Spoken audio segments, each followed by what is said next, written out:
যখন ভারত খুব খারাপ অবস্থায়, সেই সময় ভারতের ইন্টারনাল অবস্থাটা কি? ভারতের ইন্টারনাল অবস্থা হচ্ছে, ভারত 1 মাস আগে 2টো আইন করেছে। একটা আইনের মধ্যে দিয়ে মুসলমানদের ওয়াকফ আইনের মধ্যে দিয়ে মাজার, মক্তব, মাদ্রাসা, গোরস্থান সমস্ত নিয়ে নিচ্ছে এবং রাস্তা ঘাটে বিভিন্ন গ্রামে গঞ্জে বিভিন্ন জায়গায় বুলডোজার দিয়ে মুসলমানদের এই গোরস্থান মসজিদ দখল করছে, মুসলমানদের পিটিয়ে পিটিয়ে পিটিয়ে পিটিয়ে হত্যা করছে, হিন্দু মুসলমানের দাঙ্গা লাগাচ্ছে।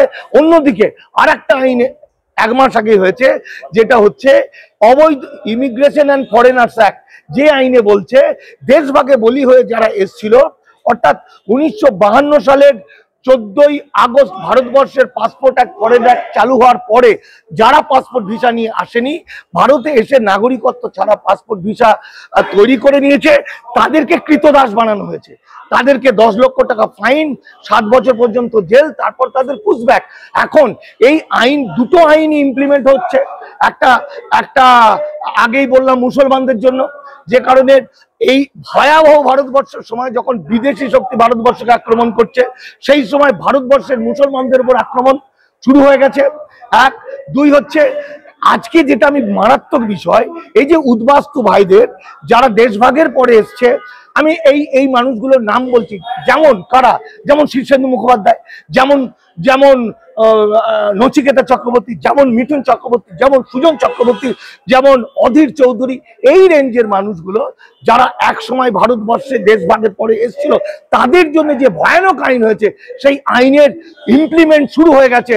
আজকে মধ্যপ্রদেশ, গুজরাট, দিল্লি, মহারাষ্ট্র, বিভিন্ন জায়গা থেকে বহু মানুষকে এই বাংলাদেশি অপবাদ দিয়ে, মানুষ তো বুঝতে পারছে না কতদিন আগেকার মানুষ এসছে, সবাইকে ছড়িয়ে দিচ্ছে বাংলাদেশি মানুষ শত্রু, তাদেরকে তুলে নিয়ে গিয়ে বিভিন্ন বাংলাদেশে ফেলে দিয়ে আসা হচ্ছে।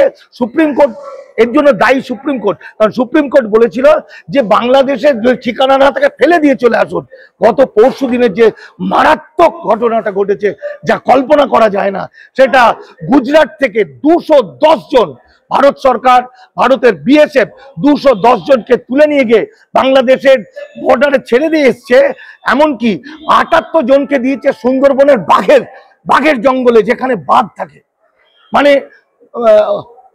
একটি যেই জায়গাটা বাংলাদেশের যে সুন্দরবন, সেইখানকার যে জায়গায় ডিপ সুন্দরবন, যেখানে বাংলাদেশের বর্ডার সিকিউরিটি ফোর্সও পৌঁছতে পারে না, যেখানে সেই জায়গাটা, মানে যেখান থেকে রায়মঙ্গল নদীর যে জায়গাটা থেকে ভিতরে প্রায় 8 ঘন্টা লাগে, সেই গভীর জঙ্গলের ভিতরে বাংলাদেশের বিজিবির যে প্রধান, তার মুখ থেকে যেটা জানা যাচ্ছে সরকারি স্টেটমেন্ট, যে ওই জায়গাটা বাংলাদেশ কিন্তু নজরে রাখতে পারে না, কারণ ওটা হিংস্র জায়গা, সেটা পুরো বাঘেদের জায়গা। সেইখানে আমার ভারতবর্ষে বসবাস করা অখণ্ড ভারতের ভূমি সন্তান 78 জনকে এই নরেন্দ্র মোদী সরকার সেখানে বাঘের মুখে ফেলে দিয়ে এসছে।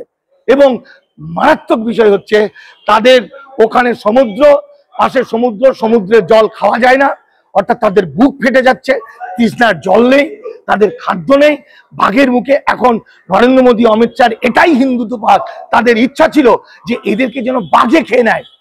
ঠিক একই পদ্ধতিতে আমি জানি, আমার কাজ হচ্ছিল মণিপুরে, আমি ওখান থেকে একটা খবর পেয়েছিলাম, 3টে মেয়েকে উলঙ্গ করে মিজোরাম বর্ডারে বাংলাদেশে ঢুকিয়ে দেওয়া হয়েছিল, তাড়িয়ে দেওয়া হয়েছিল, নাহলে গুলি করে দেবো যা।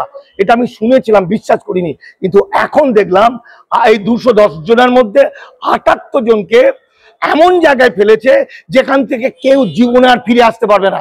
একমাত্র একটাই রাস্তা, বাঘের মুখে যাওয়া। কিন্তু এই ছেলেগুলোর সৌভাগ্যবান, তারা কি করেছে, এদের মধ্যে হিন্দু মুসলমান 2 আছে, এরা কি করেছে, এরা 78 জন একসঙ্গে হাত ধরাধরি করে জঙ্গলের ভিতর দিয়ে হাঁটা শুরু করেছে। এবং ভাগ্যবশত তারা বাংলাদেশের ফরেস্ট ডিপার্টমেন্টের দৃষ্টি আকর্ষণ করে। ফরেস্ট ডিপার্টমেন্ট তখন এদেরকে রক্ষা করে, উদ্ধার করে, এবং উদ্ধার করে বাংলাদেশে নিয়ে আসে এবং তাদেরকে খেতে দেয়। এবং তাদের জেরা টেরা করে দেখা যায় যে বেশ কিছু মানুষ আছে যারা 25 বছর 30 বছর ভারতবর্ষে আছে, 25-30 বছর, যাদের মধ্যে বেশ কিছু জন আছে যাদের এখানে ভারতে জন্ম, ভোটার কার্ড, প্যান কার্ড, আধার কার্ড, পাসপোর্ট আছে। এই যে মুখে বলে না 2014 আগে এলে ইললিগাল থেকে লিগাল হয়ে গেছে হিন্দুরা, এই সমস্ত মিথ্যা কথা। এবং আর একটা যেটা ভারত সরকার আন্তর্জাতিক আইনে বিপদে পড়বে।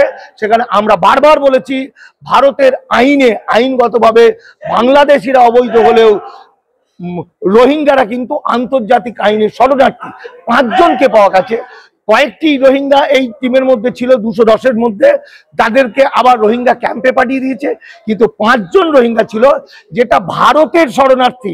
আন্তর্জাতিক অনুযায়ী যেমন বাংলাদেশ যেমন 12 লক্ষ রোহিঙ্গাকে আশ্রয় দিয়েছে, পৃথিবীর শ্রেষ্ঠ মানবতার জায়গা আমার কাছে এখনো পর্যন্ত বাংলাদেশ।